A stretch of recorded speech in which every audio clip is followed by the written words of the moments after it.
al mal espíritu, espíritu de división, espíritu de desunión, espíritu de soberbia, espíritu de cualquier tipo de adicciones, aléjate de nosotros.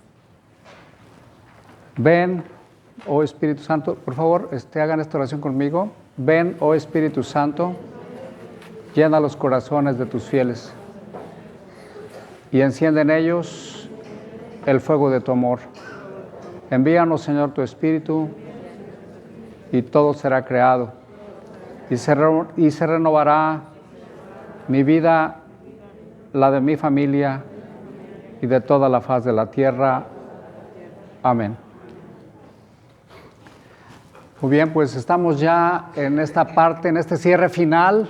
Hagan de cuenta como si fuera un maratón de los 100 metros o de los 800, como quieran, pero la última, ya estamos en el cierre final de la historia.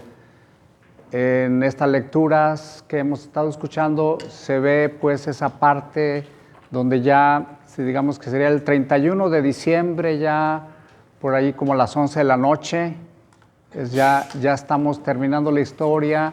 Recuerden que este año estuvimos leyendo el Evangelio de San Lucas, ya nomás nos queda hoy y el próximo domingo y se cierra el ciclo litúrgico. Esto es importante que lo vayamos entendiendo bien porque el año civil es uno y el año litúrgico es otro. Ciertamente más o menos coinciden, pero son distintos. Por eso es que quería yo pues, que todo estuviera en color verde todavía para poder vivir cada tiempo y cada momento como son. Ahorita pues hemos andado corriendo y haciendo varias cosas, dando el tema y bueno, les agradezco a los que nos ayudan de todo corazón. Los agradezco y sé que lo hacen de todo corazón. Estamos pues en esta parte final de la historia y Jesucristo comienza a hablar de estos eventos. Los discípulos están con Jesús en el templo de Jerusalén, que era toda una majestuosidad. Probablemente era de las obras de esa zona, era la obra arquitectónica más bonita, más monumental, preciosa.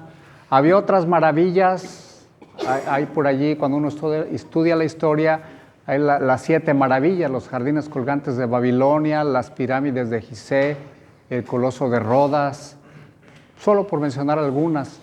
Pero esta del templo de Jerusalén era una preciosidad de monumento y están los discípulos junto con Jesús. De alguna manera también serían como, están haciendo un turismo los discípulos de Jesús, igual que nosotros a veces pues vamos un poco por ahí a hacer algo de tour.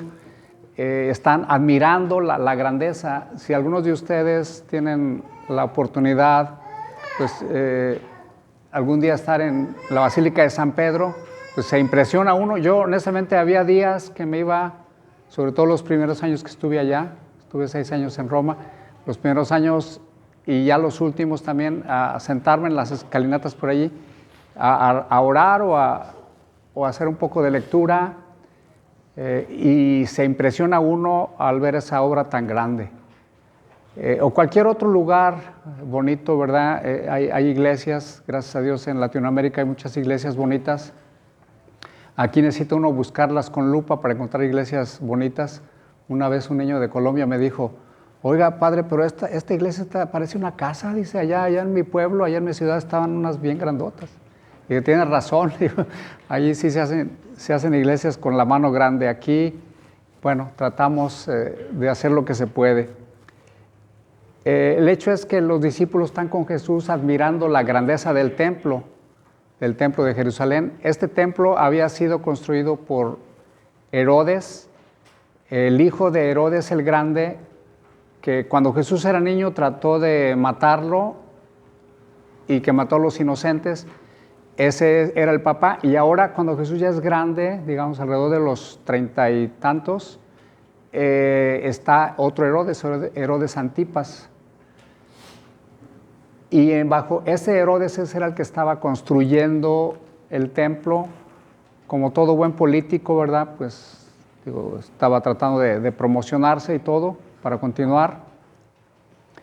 Jesús, pues, junto con sus discípulos llega al templo de Jerusalén y están admirando las columnas, los adornos, todo. Estaban ahí en ese plan. El templo significaba mucho para ellos. El primer templo lo había construido Salomón. Recuerden que antes de Salomón, cuando el pueblo de Israel salió de Egipto, el templo al que tenían eran tiendas de campaña, eran como pieles donde el pueblo de Israel tenía las reliquias más sagradas, que era la Arca de la Alianza. Había 2 querubines, uno al otro, y dentro del Arca de la Alianza se encontraba la vara de Aarón, se encontraba también el restos del maná y se encontraban los 10 mandamientos. Allí en ese lugar. El templo tenía 3 partes: el lugar santísimo donde estaba el Arca de la Alianza, el más sagrado de todos, y después estaba el lugar santo, y después estaban los atrios. Pero era de pieles, como lo digo, en el templo en el tiempo del desierto. David, el rey David, padre de Salomón, quiso construirlo, pero Dios dijo: tú has hecho muchos asesinatos y has derramado mucha sangre, tú no vas a hacer. Total, Dios, perfecto, el ser humano nunca va a encontrar, ¿verdad? Pero bueno, David con todo vivió una vida, se arrepintió y trató de llevar su vida. Sin embargo, pues ya estaba muy grande y le tocó a Salomón proyectar ese templo y llevarlo a cabo. Es el primer templo.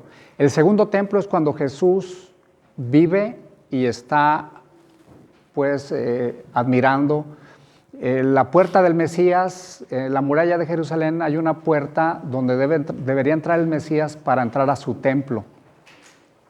Hoy en día esa puerta en Jerusalén, la puerta del Mesías, está bloqueada, está cerrada. Es donde está la mezquita de Omar, la mezquita que tienen los musulmanes en esa parte, que actualmente, como les digo, es propiedad de los musulmanes y que anteriormente fue donde estaba el templo. Solamente se ha quedado un gran muro que se llama el Muro de los Lamentos.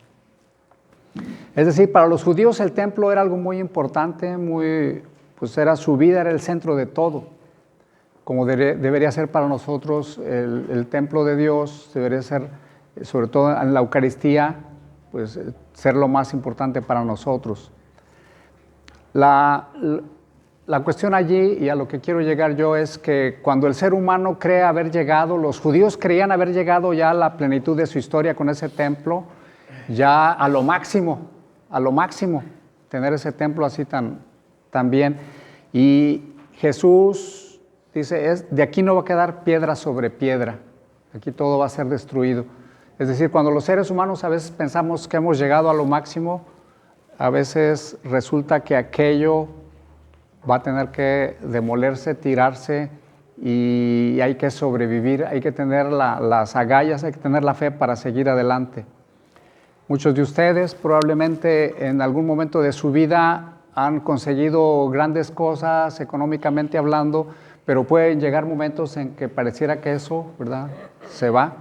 Muchos de ustedes probablemente al venirse a este país, pues lo que habían construido, pues para empezar otra etapa en su vida, pues tuvo que reducirse si no a cenizas, al menos a otro tipo de recuerdos. Hay gente que a veces sí adorna bien, muy bonito una casa y todo, le pone todo, y resulta que después va a tener que venderla rápido y a veces no le saca todas las ganancias. Hay muchas aplicaciones que pudiera tener el ser humano que erige toda su grandeza. Puede llegar el momento en que no quede piedra sobre piedra. Es un modo de decir que efectivamente aquello iba a ser destruido, y es que iba a comenzar una nueva etapa. Todo lo que el Antiguo Testamento enseñó y dijo tuvo que ser demolido para que de allí surgiera una nueva etapa. Muchos de nosotros, muchos de ustedes, como les digo, hemos tenido proyectos, pero a veces resulta que no es por allí. Yo simplemente les pongo un ejemplo bien sencillo.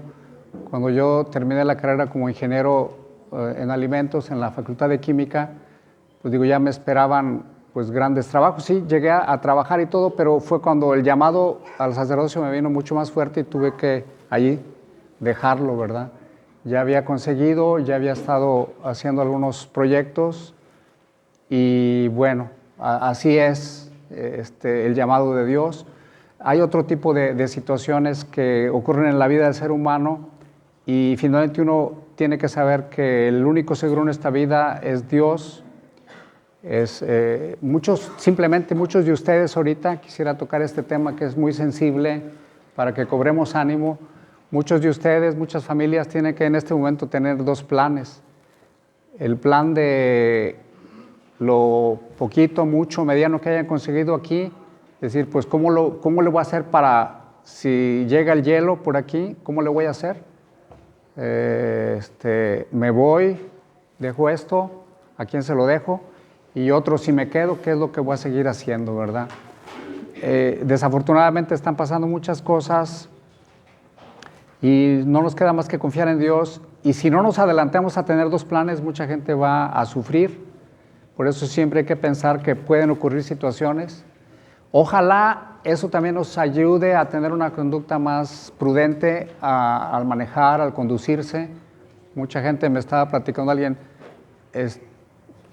así como está, digo, no teniendo sus documentos, conduciendo un autobús, baja con 2 cervezas en la mano, así como muy hombre, ¿verdad? De su carro, dice, yo lo vi, dice, pues, ¿de qué se trata, verdad? O sea, ¿a quién estás impresionando? ¿Verdad? O sea, es gente que ya debió haber ya un poquito madurado y decir, bueno, y ya otra cosa ahorita, de hecho me estaban informando que la cuestión para medir el alcohol, antes lograba cierto número, cierto porcentaje, ahorita ya es menos, si con un poquito de aliento te encuentran, será suficiente. Entonces, bueno, son llamados que también Dios nos hace de alguna u otra manera para irle bajando a nuestra vida loca y a veces imprudente. El templo, regreso a este tema central, era lo máximo para el pueblo de Israel y sin embargo llega un momento en que ya no será. Empieza una nueva etapa en la historia y esa etapa la tiene la victoria de Cristo sobre la muerte, sobre el pecado, sobre Satanás y vence a través de la resurrección. De hecho, el capítulo de San Lucas que hoy estamos viendo está previo a la pasión, muerte y resurrección de Jesús. Yo por ahí lo decía ya en el mensaje que envío al chat, Espíritu Santo, lo decía desde anoche, que ni la corrupción, ni la muerte, hablo de corrupción, ¿verdad? Porque ahorita, pues donde quiera estamos viviendo sistemas corruptos, nada menos en México, ha llegado a su punto más alto ese sistema corruptivo. Los gobiernos siempre han tenido amoríos con el narco desde que se sabe, pero de plano voló todas las expectativas, se voló la barda, prácticamente es un narcoestado. Muchos estados del país pues ya son dominados por los narcos totalmente. En otros va el avance. Muchos de ustedes, o algunos de ustedes probablemente estén aquí porque ya desde sus tiempos ya estaba bien pesado. Ahorita pues ya en algunos estados ha entrado, especialmente en Michoacán. Esto es importante porque finalmente la última palabra la tiene la victoria de Cristo.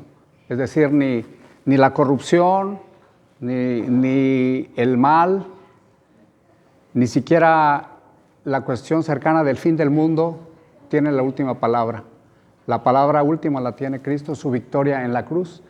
Este Apocalipsis que acabamos de leer ahorita, y como es el libro del Apocalipsis, nos narra la victoria de Cristo, que aunque el mal pareciera que va a ganar y que se va a empoderar de la sociedad, finalmente la victoria de Cristo llega en su momento. Por eso no tendríamos que tener miedo a este tipo de narrativas que estamos ahorita escuchando.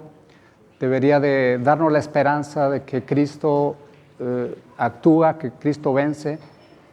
Christus vincit, Christus regnat, dice por ahí un canto en latín. Cristo vencerá. Esa es la esperanza que tenemos Y sí hay situaciones pesadas, sí hay dos extremos, yo lo he notado, lo he dicho desde el tiempo de Jesús y al presente, siempre hay dos extremos, la gente que dice no, no va a pasar nada, siempre ha habido guerras, siempre ha habido problemas, siempre ha habido inundaciones, siempre ha habido terremotos, comamos y bebamos, vamos a seguir viviendo así como estamos, ¿verdad? No hay ningún problema. Y también el otro problema de un alarmismo, ¿verdad? De que ya mañana, que ya pasado mañana, y esos dos extremos Jesús en este evangelio pues los va a condenar.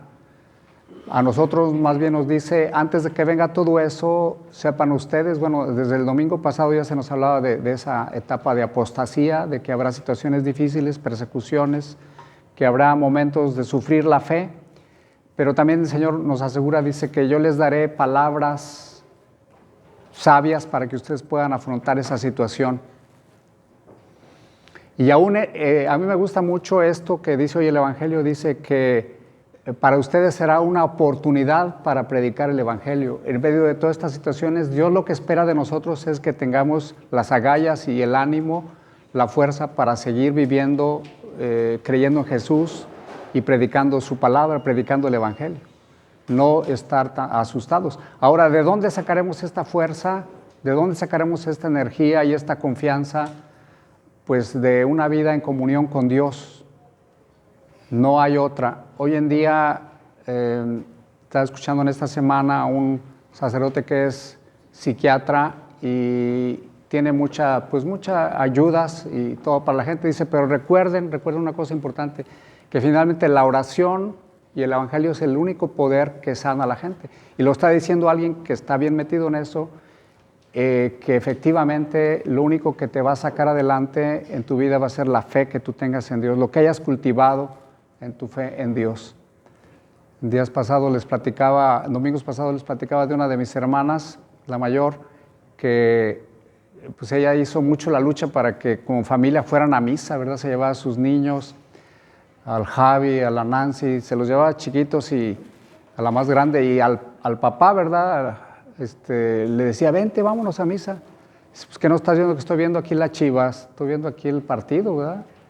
Y le decía a mi hermana, bueno, ahorita él ya estaba bien ferviente a la misa, ¿verdad? También.